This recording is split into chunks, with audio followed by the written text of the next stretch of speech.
আলুর তৈরি যে কোনো খাবারই কিন্তু খুবই পছন্দের। তো আজকে আমি দুটো আলু দিয়ে তোমাদের একটি মজাদার চটজলদি রেসিপি শেয়ার করব। তো আলুটাকে ভালো করে ধুয়ে কেটে নিয়ে তারপর সেদ্ধ করতে দিয়েছি। আর এদিকে আমার ঘরেই ছিল কিছু পাউরুটির টুকরো, সেটাকেও শুকনো কড়ায় ভেজে নিয়ে এখন গুঁড়ো করে নেব।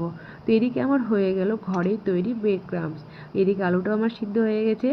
তো দেখো সেদ্ধ আলুটাকে ভালো করে এখন ম্যাশ করে নেব। আর আমি কেটে রেখেছিলাম একটুখানি পেঁয়াজ আর লঙ্কা কুচিয়ে রেখেছিলাম, সেটাও আমি ম্যাশ করা আলুর মধ্যেই দিয়ে দিলাম। আর একটু গ্রেট করে দিলাম আদা, স্বাদ অনুযায়ী লবণ, হলুদ, জোয়ান আর একটু দিলাম কর্নফ্লাওয়ার। এখন এটাকে ভালো করে মেখে নিয়ে তারপর লম্বা বা গোল যেটা ভালো হবে সেটাই করে তারপর এদিকে আমি ব্রেড ক্রাম্বস এপিট ওপিট করে রেডি করে রেখে দিলাম। তো এটাকে এখন তেলের মধ্যে আমি ভেজে নেব। আর একটা করেছি গোল করে, সেটা আমি বেসনের মধ্যে ডুবিয়ে তারপর তেলে ভাজবো। তো দু রকমের আমি এদিকে চপ তৈরি করে নিলাম। তো বিকেল টাইমে কিন্তু এগুলো খেতে বেশ ভালো লাগে, মুড়ি দিয়েও খেতে ভালো লাগে। তো চলো বন্ধুরা, আজকের ভিডিওটা এই পর্যন্তই। সবাই ভালো থেকো, সুস্থ থেকো, টাটা।